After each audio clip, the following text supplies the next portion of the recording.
There are countless images that show the force of Hurricane Helene, and one of the most jarring is this picture behind us. Half of a home here in Girton, a small community sandwiched between Asheville and Chimney Rock, torn away by the sheer power of the storm.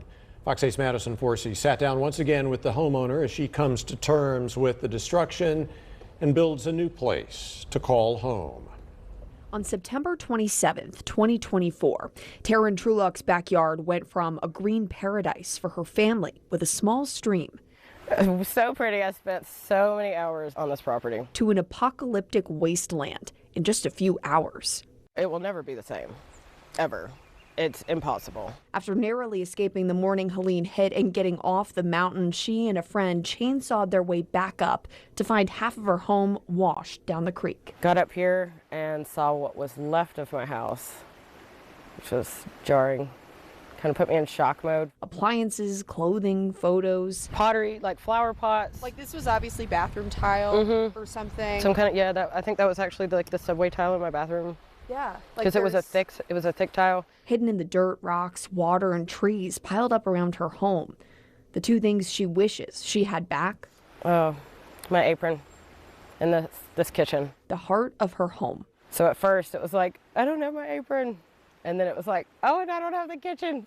It's like, I can't even cook Thanksgiving. But she didn't pack up and leave. Girton is her home. It's where she was raised and where her 3 kids grew up. I always said I was going to have a beach house and a mountain house. I just didn't know they were going to be in the same place because of a hurricane. So she got to work. And what followed was a logistical nightmare. FEMA did not do this. Insurance did not do this. Between volunteers and just friends that I know, I've gotten this far. Because of a mix-up with homeowners insurance, Taryn wasn't sure she was covered. So when FEMA came by, she applied and got some money.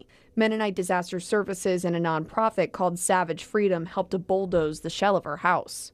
After it was bulldozed, she realized her insurance was reinstated. But now there's a fight with the company to get coverage for a house that isn't standing anymore. It's never been in my nature to just like let someone tell me no and just, okay, good talk. I'm like, this whole process, I'm like, no. Unless I want you to tell me no, we're not doing that. The new plan for her house is a little smaller, and the back half will be on stilts where her basement was. The hope is to be back cooking in her kitchen again by Thanksgiving. Yes, it was a home that I loved, and yes, everything is sheer destruction, but yeah, Mother Nature just has a way of doing her own thing. Mother Nature also has her own signs, letting Taryn and others know in destruction, there's also rebirth. I never thought I would go through something like this. Madison Forsey, But I'm going to be so much stronger when I come out of it. Fox 8 News.